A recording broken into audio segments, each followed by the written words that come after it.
kuyaw ug ang iyang asawang Pinay nireklamo sa usa ka black taxi cab kay gikontrata sila og sobrang bayad.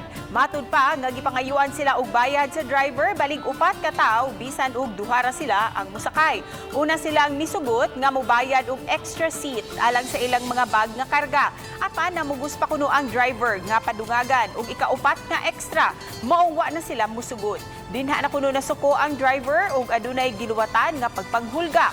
Unang higayon nga nakataak sa nasud ang Amerikano nga gisugat sa iyang partner ug mopadung sa northern part sa Sugbo.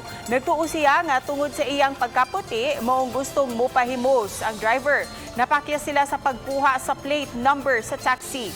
Tungod niini wa na sila mudayon og sakay sa maong taxi ug gipili na lang nga mag-V-hire. He saw my skin color and tried to charge me for an extra seat, and then I almost floored him because I'm not going to be scammed here.